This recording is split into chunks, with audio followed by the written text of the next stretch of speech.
E aí, Barão? E aí, Robertinha, calorão esse final de semana. Nossa, Robertinha curtiu, os ouvintes da Band News FM também, ou não, né? Para quem não gosta tanto do muito calor. calor. Muito, Muito forte, né, Roberta? Quanto? muito. Tava 200 graus, 300 graus? Quanto é que tava? 37 ontem. Nossa, Sensação que de mais de delícia. 40. Muito abafado mesmo. Né? Quem gosta de calor, mas isso não é calor, isso é Lógico, um forno. é um forno, exatamente. Teve região com a temperatura mais alta, né? Ainda Mais de mais alto. 40 fácil, né? Aqui em Nova York hoje o dia começou com 1 grau. 1 grau, Robertinha. Agora tá 4 graus, subiu bastante a temperatura aqui em Nova York, 4 graus, né, nesse momento por aqui. É isso, né? A maluquice do tempo que a gente está acompanhando não é de hoje, né? Nem começou o verão por aí, nem começou o inverno por aqui, mas a temperatura já mostra que vai continuar maluca. Essa é a tendência para os próximos dias, semanas, meses e anos, né? E aí eu estava fazendo aqui, dando uma olhada, Roberta, porque semana passada, muito ouvinte da Band News FM vai se lembrar, principalmente quem mora em São Paulo, depois daquela chuvarada que teve, ventania, né? Boa parte da cidade ficou sem energia elétrica, que não voltou em um dia, nem dois, nem três, nem quatro, aquela história, briga com a concessionária, com o prefeito, com o governador e tal, para saber quem tinha razão e tudo mais.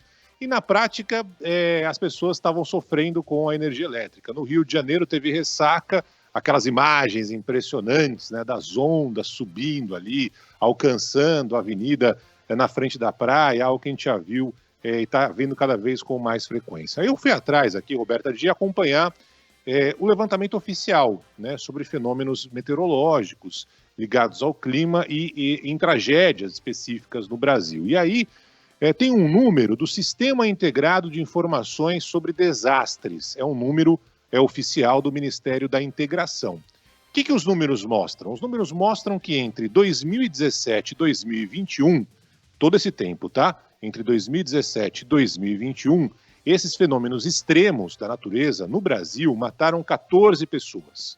Então, esse é o número de mortos entre 2017 e 2021. Aí, eu fui olhar os números de 2023. Muito bem, em 2023, já foram contabilizados ao menos 47 óbitos.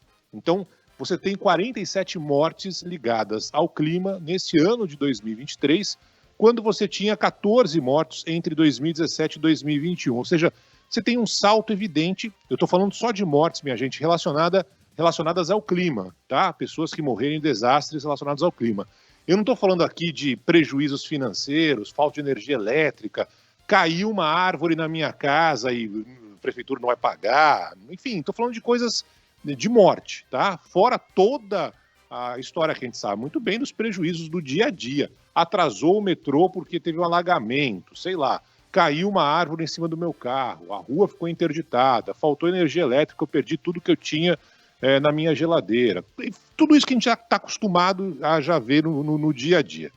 Aí eu fui procurar quais são os planos, né, quais são as estratégias diante dessa realidade. Não é uma história que em 2024 a coisa vai piorar, é bem possível que piore. Não, daqui a 20 anos, os nossos filhos, nossos netos vão viver uma realidade. Não, a realidade já está aqui, né, a realidade é hoje.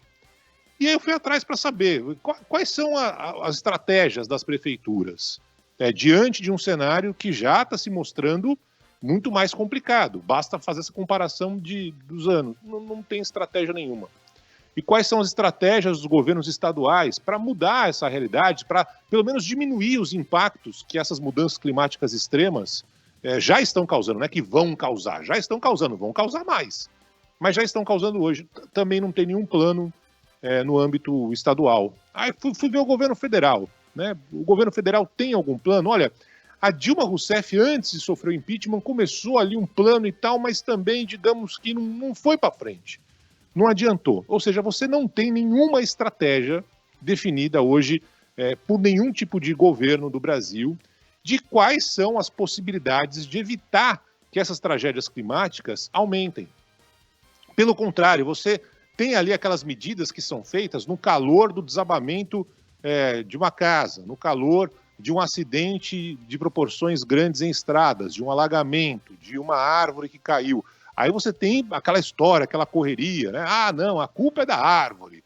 Ah, não, a culpa é que choveu demais. Nunca tivemos na história uma condição climática os mapas mostram isso. Tá, isso a gente já sabe, né? A realidade mudou e vai piorar, a tendência é essa, infelizmente, né? Então, quais são as medidas para mitigar isso, para evitar que as tragédias deixem mais mortos, para evitar que as tragédias causem mais transtornos, para evitar que as tragédias causem prejuízos? Não tem nenhum plano, nem de curto, nem de médio, nem de longo prazo, para evitar que essa situação se repita.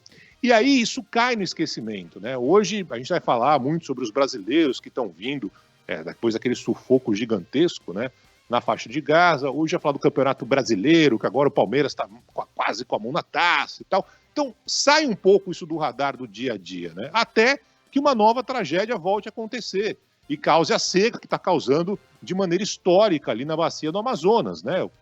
Com pessoas sem ter o que comer, com boto morrendo, bicho morrendo para tudo quanto é lado, enfim, essa loucura que a gente está acompanhando, as pessoas não conseguem se locomover porque não tem mais rio, né? E não tem nada no horizonte para mudar esse cenário, ou seja, só quando tem a tragédia é que há essa correria, só quando os holofotes estão virados para a falta de energia elétrica por horas e horas, é que começa a ser discutido a necessidade dos fios ficarem debaixo da terra e não na rede aérea, né? Só quando tem esse tipo de tragédia que se discute se o rio está perto de não sei que local, porque ali passa uma avenida importante, enfim, por que só quando tem a tragédia é que as pessoas começam a se coçar, as autoridades públicas começam a se coçar? Por que não fazem algo que está na cara que só vai piorar? Os números mostram isso, a quantidade desses efeitos extremos só aumenta. Então, na prática, não tem, hoje, no cenário nacional, nos cenários estaduais ou municipais, nenhum plano, nenhuma estratégia, nada para evitar que essas tragédias que já estão no nosso dia a dia, não é aquela história, pela primeira vez na história, não, já está aí, já aconteceu e só vai aumentar. Então, é fundamental que todos, universidades, governos, se unam para, de alguma forma, estabelecer mudanças. É uma mudança estrutural, é uma obra, é uma mudança estrutural de mudar a calha de um rio, sei lá eu, é a mudança de, evidentemente, ações para evitar o desmatamento. Tudo bem, vamos nessa, mas precisa ser feita alguma coisa, porque senão, minha gente, esse número que hoje já é recorde, esse ano de 2023, que já é o que matou, que teve mais gente morta por causa de desastres naturais, 2024 tende a ser pior, 2025 também, vamos nessa. Infelizmente, a gente não tem um cenário próximo de situações que podem ser evitadas e são feitas por medidas de alguém que está pensando no horizonte. O horizonte não é daqui a nossos netos, nossos filhos, o horizonte é agora. Vamos lá, Robertinha.